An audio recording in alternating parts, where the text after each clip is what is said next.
Deus é bom, amém, queridos? Pai, mãe, amo os senhores, amamos muito. Meus amigos, irmãos, estou em casa. Tiagão, casa, cara. Dinho, estou em casa, Rica. Alegria estar com vocês aqui. Eu quero também, estou aqui com a minha filha Isadora. A Esther está lá nas crianças, a Estherzinha. Estou aqui também com o pastor Mitterrand, uma equipe aí, trouxe uma equipe aí boa, pastorzão. Hã? Só cara da pesada. Fiquem para rapidinho, por favor, pastor Mitterrand, pastor Rodrigão, pastor Alain, pastor Theo. Essa faz parte da nossa equipe, Filipão, Felipe, está ali. Pode levantar, querido. Aqui é uma equipe só. Vieram, essa é a nossa equipe lá, paz. O pastor Mitterrand é um amigo de muitos anos e um dos homens que confiou, esse foi o responsável por nos entregar, nos confiar à igreja de Montemor. Eu sou muito grato a Deus pela vida do Senhor. Somos gratos a Deus. E vocês, meus amigos, Rodrigão, pastor Alain, veio lá de Goiás, recebeu uma palavra. Adivinha onde é que ele foi parar? Montemor. Tem gente de Rondônia que foi parar em Montemor, pai. E o Teozão também. Obrigado. Deus abençoe a vida de vocês. Os amo demais, viu? Aplauda o Senhor, em nome de Jesus. Glória a Deus. Queridos, hoje é um dia precioso, amém? Hoje é um dia muito especial, sobretudo porque esses 21 anos, como falou aqui, como o Pai falou aqui para nós, esses 21 anos marcam, são 3 ciclos completos de 7. Moisés, Betsy, beijo no coração, amo vocês. Então são 3 ciclos de 7. Sabe, queridos, a gente procura discernir. Quando estava ali no momento de oração, na realidade a gente já veio no carro chapando de lá para cá. Já viemos já com o cheirinho dele. E assim que eu cheguei lá no Serginho, cadê o Serginho? A Fábio estão aí, meus amigos de 23 anos. Eu amo a vida de vocês. Obrigado. Obrigado de coração por tudo, viu? Eu sou grato, de verdade. E assim que nós chegamos ali, eu falei, gente, vocês vão comer, mas eu não vou, eu vou lá para o quartinho de volta. E eu falei, Senhor, eu queria que o Senhor me trouxesse um discernimento sobre o dia de hoje. O dia 21 de abril foi o dia 30 do mês de Nissan. Dia 21 de abril foi o dia 30 do mês de Nissan. Nissan é o primeiro mês do calendário judaico. Queridos, Israel sempre será o relógio profético da humanidade. Posso ouvir um amém? Sempre será o relógio profético. E hoje nós estamos aqui nessas celebrações e nós precisamos entender o que Deus está nos sinalizando, amém, queridos? O que Deus está sinalizando para a próxima estação, amém? Então, Nissan, esse primeiro mês, é o mês que se comemora o Rosh Hashanah, que é a cabeça do ano. Esse mês, o que acontece no mês de Nissan? Quem é que lembra? Pessah. Sim ou não? A Páscoa, amém? O judeu até diria a primeira Páscoa, porque no próximo mês, no mês seguinte, nesse próximo mês, que é o mês que nós estamos, porque no dia 29, presta atenção,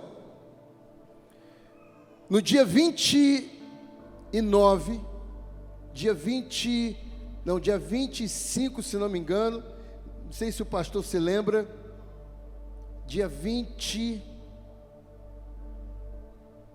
nós estamos no terceiro dia aproximadamente do próximo mês, que é o mês de Iyar. Então, o primeiro mês é o mês de Nissan, e Nissan fala de um êxodo. Você não entra num novo lugar, se você não sair do lugar que você se encontra. Eia, eu vou falar isso para você de novo. Você não pode entrar num novo lugar, enquanto você não sair do lugar que você se encontra. Você está entendendo isso? Você não consegue entrar no novo lugar. E é interessante, queridos, que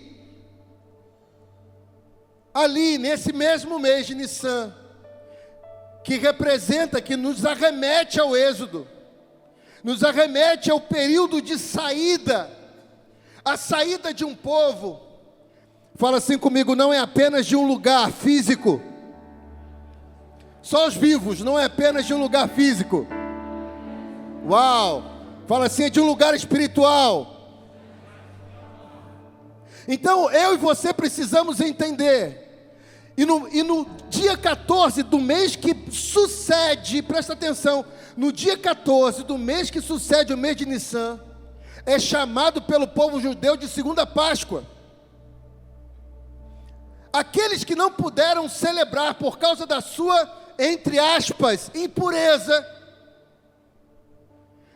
eles celebram a Páscoa na segunda Páscoa dos judeus, também chamado de Pesach Sheni. Quem está entendendo comigo? Então nós estamos, presta atenção, é como se nós estivéssemos aqui nessa segunda Páscoa. Quem está entendendo? Diz amém. É a preparação, é uma preparação para essa segunda Páscoa. O Salmo 85, verso 11, a palavra de Deus fala que quando da terra brota a verdade, o céu destila justiça. Amém? Salmo 89, 14 fala que justiça e juízo são a base do trono de Deus. Ora, se justiça e juízo são a base do trono, quando da terra brota a verdade, o céu vai destilar justiça. Mas quando da terra quando das nossas vidas não brota a verdade, o céu destila juízo. Quem está entendendo isso? E não é a sua verdade nem a minha verdade. Presta atenção, Deus, presta atenção. Além da tua verdade existe a verdade de Deus. Posso ouvir um amém? Então, se você não estiver decidido em viver na verdade de Deus, o céu não derrama justiça.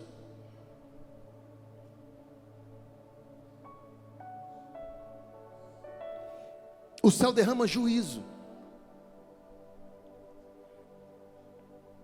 Queridos, a cena hoje, ela está num rompimento para um novo ciclo. Quem pode dizer amém? Em Êxodo, no capítulo 12, do verso 7 ao verso 10, quando eles falam da celebração da Páscoa, eles falam o seguinte, a palavra no verso de número 10, Êxodo 12, 10. Coloca lá para nós, por favor.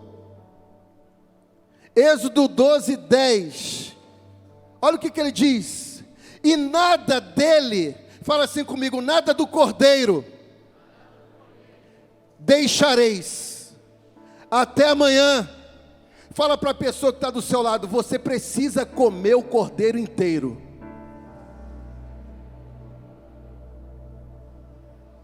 Quando você come só uma parte do cordeiro, você está decidindo não viver em verdade, ou melhor, não viver na verdade. É aquela parte que eu digo assim, não, ó, eu vou ao culto, eu vou à igreja, mas essa parte aqui, pensa bem, não precisa tanto, porque é fanatismo esse negócio. Não está comendo o cordeiro inteiro. E diz a palavra que era um cordeiro para cada casa. Porque o princípio do cordeiro, fala assim comigo, o princípio do cordeiro é começar pelas casas. Uau! Né, Pai? É começar pelas casas.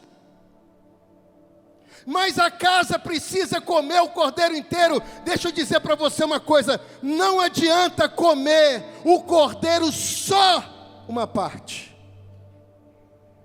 Quem está entendendo comigo, diga amém. Altar define trono e trono define governo. Fala assim comigo: altar define trono e trono define governo.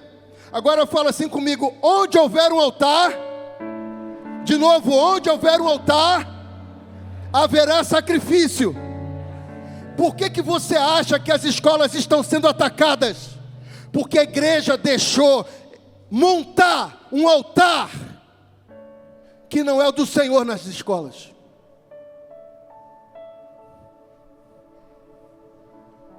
Porque onde tiver um altar, haverá sacrifício. Quem está entendendo isso?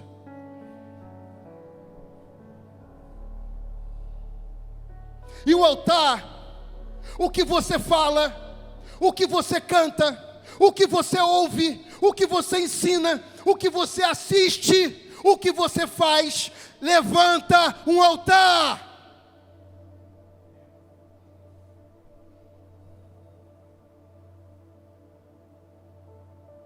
Então, se eu não decidir levantar um altar para o Senhor, eu vou levantar um altar para outro ser.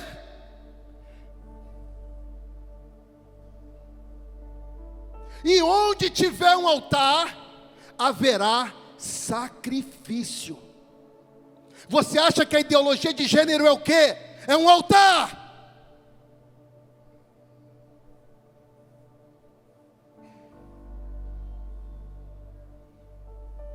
Onde a palavra sai, se constrói um altar. A sexualidade fora da vontade de Deus é um altar. A pornografia é um altar. A mentira é um altar. Ah, não tem problema não ser sensual. Tem, porque você está levantando o altar. E o pior, você está sendo sacrifício.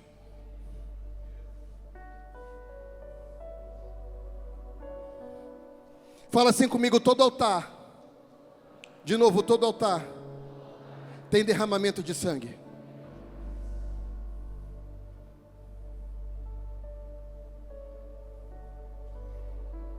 Deixa eu dar uma chave aqui para você.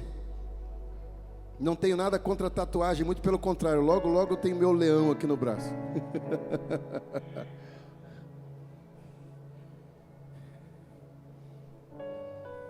Mas quando você faz qualquer coisa que derrama sangue, e esse sangue não é vocacionado ao Senhor, você está levantando um altar naquilo que você está derramando. Está levantando um altar.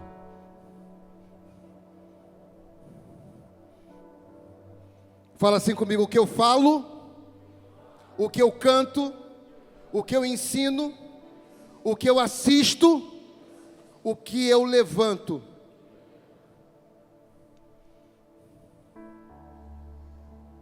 Os 5 sentidos são as janelas que dão acesso à nossa alma: visão, audição, tato, olfato e paladar. Por meio desses 5 sentidos, o diabo acessa o seu coração e levanta um altar para ele. E aí às vezes você diz para o pastor: não, pastor, não tem nada a ver. Está levantando o altar, porque é tão forte que o próprio engano já pegou você, de você achar que não tem nada a ver. Quem está entendendo isso? O Senhor hoje vai reconstruir altares nesse lugar, em nome de Jesus. Reconstruir altares. Altares. A nova estação precisa, quando em Gênesis 13, eu vou lá bem rapidinho, Gênesis 13.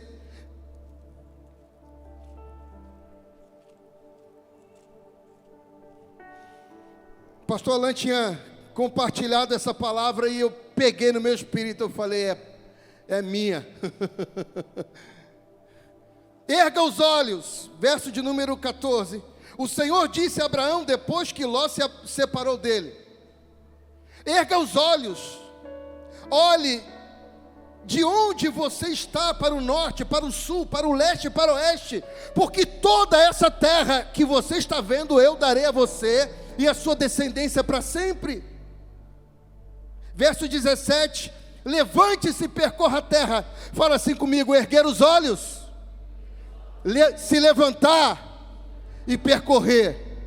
Fala assim comigo: eu não me levanto enquanto eu não coloco os meus olhos no Senhor. Aleluia! Levante os olhos, erga os olhos, e aí depois ele fala: levante-se, agora percorra a terra, caminhe pela terra, coloque os pés pela terra. Amém, queridos? Então aqui nessa palavra aí, depois no verso 18, e Abraão, mudando as suas tendas, foi morar nos carvalhais de Manre, que estão junto a Hebrom. Verso 18, fala assim comigo: e ali, de novo, e ali, edificou um altar. Não adianta eu querer entrar na próxima estação se eu não levantar um altar. Agora, para que eu levante um altar para Ele, eu preciso destruir os outros altares. Eu preciso destruir os outros altares. Quem está entendendo isso? Amém? Os outros altares. Fala assim comigo: visão, audição, tato, olfato e paladar. Visão, aquilo que você vê, assiste, sabe? Não tem nada a ver. YouTube, não tem nada a ver. Não, filme, alguns, não tem nada a ver. Eu amo você.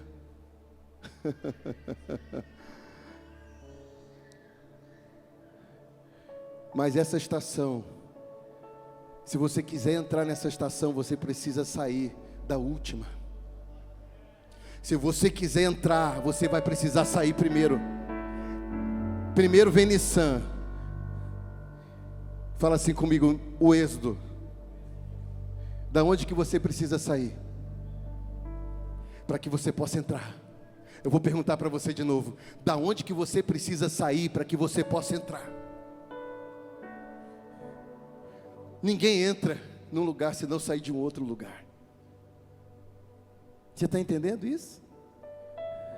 Amém? Jeremias 9, 21.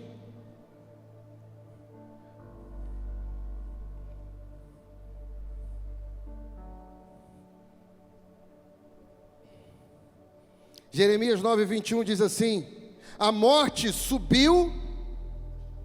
O que diz ali? E penetrou por onde? Fala assim comigo: pelas janelas. De novo, fala comigo: pelas janelas. Aí ele diz assim, e entrou em nossos palácios para exterminar as crianças das ruas e os jovens das praças. Entrou pelas janelas. Sabe o que Deus nos aponta profeticamente? Precisamos voltar para o lugar de onde saímos.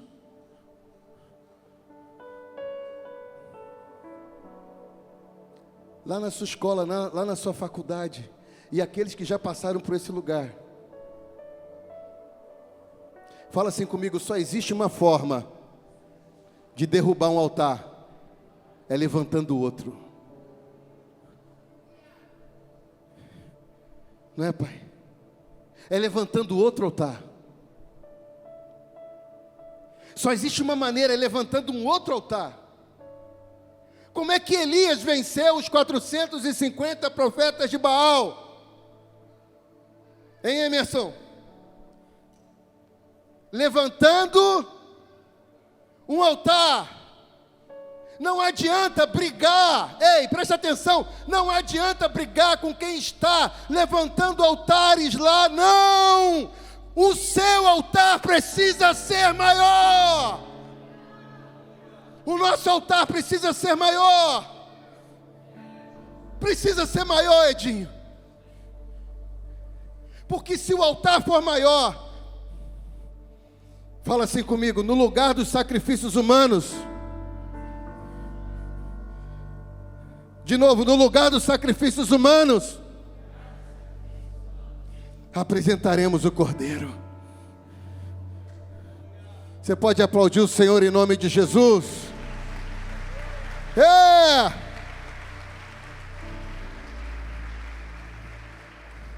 Vamos apresentar o Cordeiro.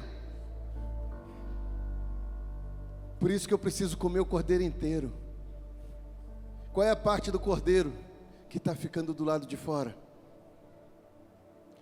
O Salmo 84, verso 3 diz assim: o pardal encontrou casa e andorinha ninho para si, onde acolhe os seus filhotes, e os teus altares, Senhor, Rei meu, Deus meu. Nossa alma vive buscando altares. A nossa alma vive buscando altares. Ali diz que a morte entrou por onde? Pelas janelas. Aquilo que você fala é uma porta, é uma janela. Os assuntos que você alimenta é uma janela.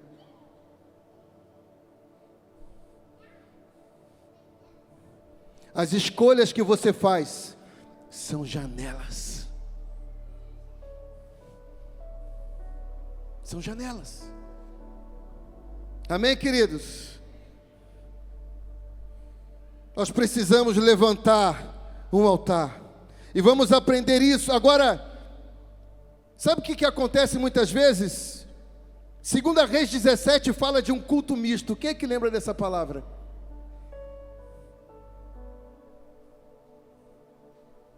2 Reis 17, verso 24. O rei da Síria trouxe gente de Babilônia, de Cuta, de Ava, de Amate, de Sefarvaim, e fez habitar nas cidades de Samaria, em lugar dos filhos de Israel. Tomaram posse de Samaria e habitaram nas suas cidades. A princípio, verso 25, quando passaram a habitar ali, não temeram o Senhor. Então mandou o Senhor para o meio deles leões, os quais mataram alguns do povo. Fala assim comigo, leões. De novo, leões, que não são o leão da tribo de Judá. Juízes, capítulo 14, verso 8. Qual foi um erro que Sansão cometeu? Fala assim comigo, comer mel. De novo, comer mel. De novo, comer mel de um leão que ele havia matado. Não coma mel de um leão que você já teve que matar. Eia! Não coma mel de um leão que você já teve que matar. Se tiver mel, não coma, não coma mel. Eu já tive que matar esse leão, já me deu dor de cabeça, já trouxe destruição para a minha vida, para a minha casa, para a minha família. Talvez trouxe destruição para os seus amigos. Então não coma mel. Esse mel pode ser aquela saidinha que ninguém sabe, mas você está dando sem ninguém saber.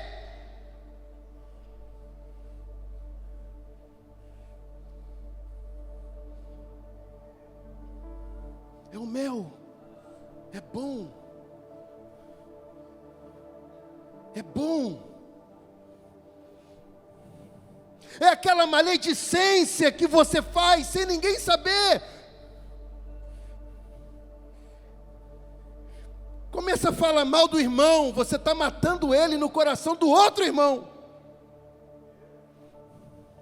Fala assim comigo, a maledicência é um assassinato que eu cometo de alguém no coração de outra pessoa. É isso que a maledicência provoca. Você mata alguém no coração do outro alguém. Quem está entendendo isso? É o mel.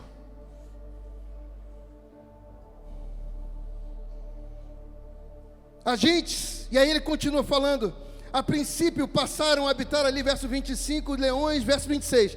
Pelo que se disse ao rei da Síria, as gentes que transportaste e fizeste habitar na cidade de Samaria, não sabem a maneira de servir o Deus da terra. Presta atenção. Não sabem a maneira de servir o Deus da terra. Fala assim comigo, toda a terra.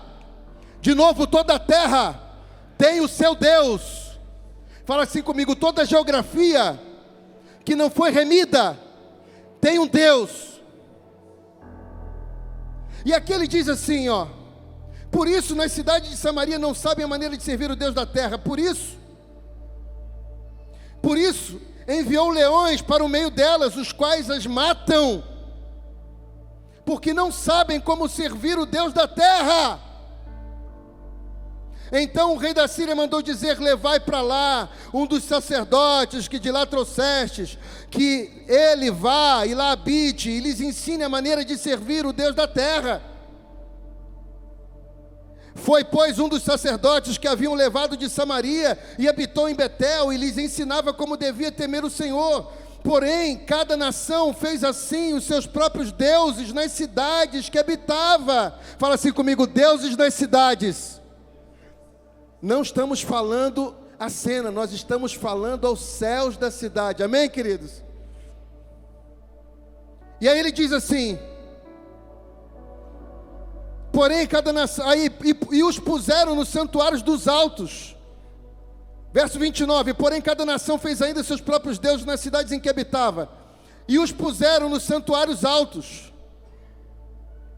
que os samaritanos tinham feito. Os de Babilônia fizeram Sucote e Benote, os de Cuta fizeram Nergal, os de Ramate fizeram Azima, os aveus fizeram Nibás e Tartaque, e os serfavaitas queimavam seus filhos, a Adrameleque e a Anemeleque, deuses de Sefarvaim, mas temiam também ao Senhor, presta atenção, mas temiam também ao Senhor, dentre os povos constituíam os sacerdotes nos lugares altos, os quais oficiavam a favor deles no santuário. Verso 33, de maneira que temiam ao Senhor e ao mesmo tempo serviam aos outros deuses. Sabe o que ele está falando? No sábado ou no domingo ou na sexta, não sei, no culto, celebrava o Senhor. Na segunda-feira abriam as janelas, por aquilo que vê, por aquilo que ouve, por aquilo que fala, pelas escolhas que faz, pela decisão de se mover fora da vontade de Deus. Isso é um culto misto. Uma hora, ele está falando ali no verso de número 33, verso 33, 2 Reis, capítulo 17, verso 33, ele diz assim, de maneira, adoravam ao Senhor, no final de semana, mas também prestavam culto aos seus deuses, por meio da pornografia, por meio do sexo fora da vontade de Deus. Quem está entendendo isso?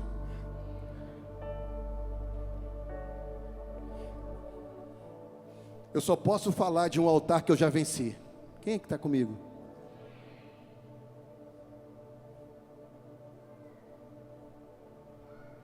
O altar que você não venceu, você precisa pedir ajuda, você não pode falar dele.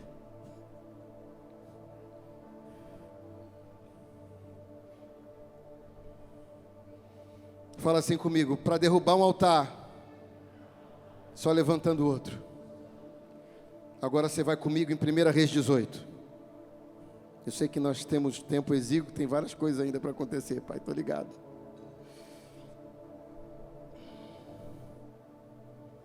Primeira Reis, capítulo 18, verso 17. Quando viu Elias, disse-lhe, Acabe disse a Elias, ei, é você o perturbador de Israel? É você aquele que está perturbando, tentando levantar um altar diferente? É você, pergunta para a pessoa que está do seu lado, é você um perturbador de Joinville, da sua cidade? É você que no meio dos altares dos deuses você decide levantar um altar ao Deus dos céus? Sabe por que os sacerdotes levantavam as mãos? Agora nós tivemos lá o nosso Strong Fire. E o Jason, quem conhece aqui o Jason Lee Jones? Uma das coisas que ele comentou conosco lá, sabe por quê? E eu fui atrás disso depois. Eu fui atrás para mergulhar, não é porque eu duvidei, não, eu queria. Sabe por que nós levantamos as mãos para adorar a Deus? Porque o sacerdote, quando fazia o seu sacrifício, ele levantava as suas mãos aos céus e aquele sangue do sacrifício escorria por todo o seu corpo. Aquele sangue lavava o corpo do sacerdote. É essa a simbologia de quando você levanta as tuas mãos para adorar a Deus. Só que você não pode adorar de um jeito e cultuar de outro. A palavra culto vem lá, a palavra vem de cultivo, cultivar, desenvolver, realizar um trabalho que adore a Deus. Eu não posso adorar de um lado e cultuar do outro.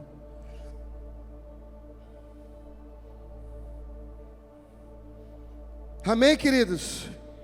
Glória a Deus. Você pode estar celebrando a Deus no domingo e cultuando os demônios durante a sua semana. A prostituição, a impureza, a lascívia, as imundícies, as palavras que não devem ser faladas, as fofocas, as mentiras. Todos esses pecados existem espíritos que os governam. Quem está entendendo isso? Ao cultuar, fala assim comigo, o culto fala de comportamento.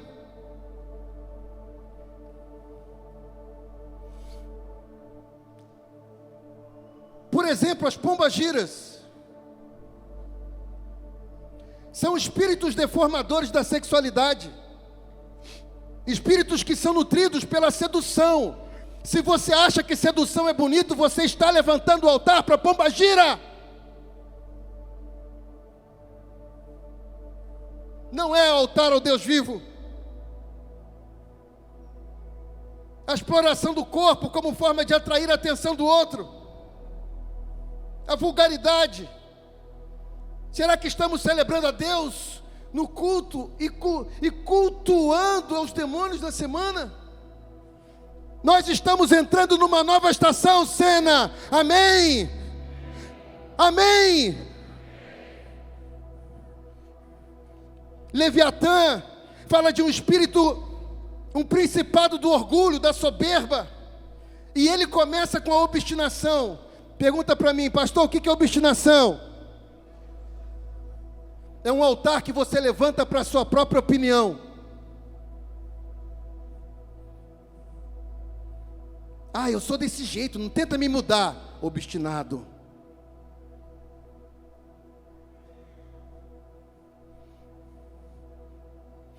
Deus vai quebrar tudo aquilo que não é altar dele hoje aqui, irmão. Ele vai fazer isso. Porque essa estação, essa estação, se você entrar nela, irmão, você vai voar. Todos os lugares que Deus tem para você, o diabo não vai tirar. Posso ouvir um amém? Mamon fala da avareza, falta de liberalidade. E temos outros altares. Agora, o que fez? Encerrando aqui, o que fez o nosso irmão Elias? Fala aí, Elias. O que você fez, Elias? Estou te vendo daqui, ó. Uau! Acabe vira para ele: você é perturbador de Israel? Você é um perturbador? Não tem perturbador de Israel. Elias responde: mas você e a família do seu pai têm. Vocês abandonaram os mandamentos do Senhor e seguiram os Baalins.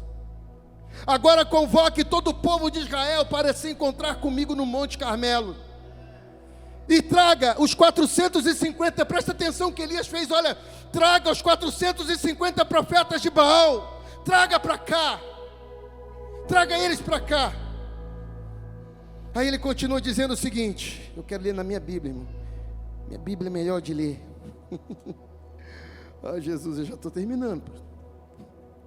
Estou preocupado com o horário. Olha lá. Verso de número 19. Agora ordene que todo Israel venha se encontrar comigo. Convoque também os 450 profetas de Baal e os 400 profetas da deusa Azerá, que comem na mesa de Jezabel. Fala assim comigo, comem. De novo, comem na mesa do vitimismo, da manipulação,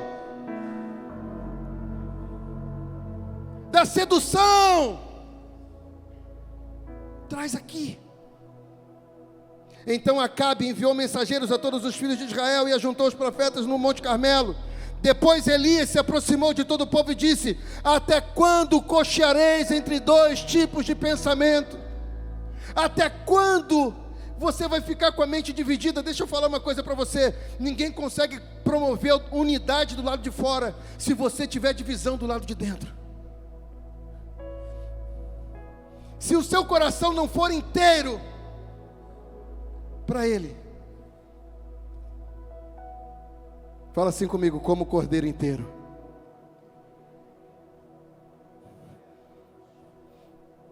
Comer o cordeiro inteiro fala de nutrir todas as áreas da minha vida que o cordeiro pode nutrir. Alimentar todas as áreas, não é alimentar uma parte apenas, é alimentar todas elas. É entregar, sabe, pastor Dudu? Todas elas que o cordeiro pode alimentar. E aí ele diz assim, verso 22, então Elias disse ao povo: eu sou o único que restou dos profetas do Senhor, e os profetas de Baal são 450 homens. Presta atenção, se você for a única pessoa na sua casa que ainda levanta um altar para o Senhor, acredite, o Senhor vai fazer um milagre na tua casa. Ele só precisa de um homem, uma mulher bem posicionado. Ei, ocupe a sua posição. Ocupe a sua posição. Ocupe a sua posição. Aí ele continua dizendo: tragam agora 2 novilhos. Eles que escolham para si dos novilhos que eles quiserem, cortando em pedaços e os ponham sobre a lenha. Porém não ponham fogo. Eu prepararei outro novilho e o porei sobre a minha lenha, mas não porei fogo ainda. Então eles invocarão o nome do Deus deles, e eu invocarei. Como é que ele venceu? Ei, presta atenção, fala assim comigo: onde tem altar? De novo, onde tem altar, haverá sacrifício. Qual é a maneira de vencermos Satanás nesses lugares em que o diabo está sacrificando crianças, jovens? É levantando um altar maior. Você precisa orar mais. Você precisa buscar mais. Você precisa ser insaciável. Insaciável. Insaciável. Quem está entendendo isso? Levante um altar maior. Então eles invocarão o nome do Deus deles, e eu invocarei o nome do Senhor, e há de ser que o Deus que responder com fogo, o Deus que responder como? Como? O Deus que responder com fogo, esse é que é Deus. Deuteronômio 5:24 fala que o Senhor, ele diz assim por meio de Moisés: e ouvimos a sua voz, e vimos da sua grandeza, e ele nos falou claramente no meio do fogo. Por que nós precisamos estar no meio do fogo? Porque é o único lugar que eu me torno cinza, eu posso ouvir a voz dele. Aí ele continua dizendo, e todo o povo respondeu: é uma boa proposta. Sabiam de nada, irmão. Verso 28. E eles clamavam em altas vozes e se cortavam com facas. Eles se cortavam com o quê? Fala assim comigo, onde tem altar, tem que ter sangue. Você sabe por que as pessoas estão se cortando? Porque existe um altar que não é do Senhor. Onde existe um altar que não é do Senhor, haverá derramamento de sangue. Seja esse sangue, ou seja o sangue branco, mas vai ter derramamento de sangue.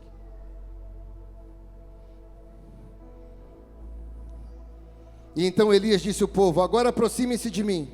E todo o povo se aproximou dele. Elias restaurou, fala assim comigo, Elias, de novo Elias, restaurou o altar do Senhor, que estava em ruínas. Fala para a pessoa que está do seu lado, você é o Elias dessa geração. Fala assim para outra pessoa, Deus conta com você para restaurar o altar dele. Aplauda o Senhor em nome de Jesus. Aleluia, aleluia. Verso 33. Então armou a lenha, cortou o novilho em pedaços e os pôs sobre a lenha. Então disse, encham 4 cântaros de água. Fala assim comigo, encha o altar com água, que mesmo com água vai pegar fogo. Fica de pé comigo, por favor. Sabe o que a água representa? O batismo com água é para arrependimento. O batismo com o Espírito é para revestimento. E o batismo com fogo é para refinamento. Então entenda algo. Quando ele estava colocando água, ele estava falando assim, olha, nessa hora haverá uma mudança aqui dentro, porque nessa hora haverá uma mudança. Nessa hora, na hora que a água for derramada, presta atenção. Ei, você é o altar do Senhor. Quem pode dizer amém? Eu queria chamar aqui alguns pastores.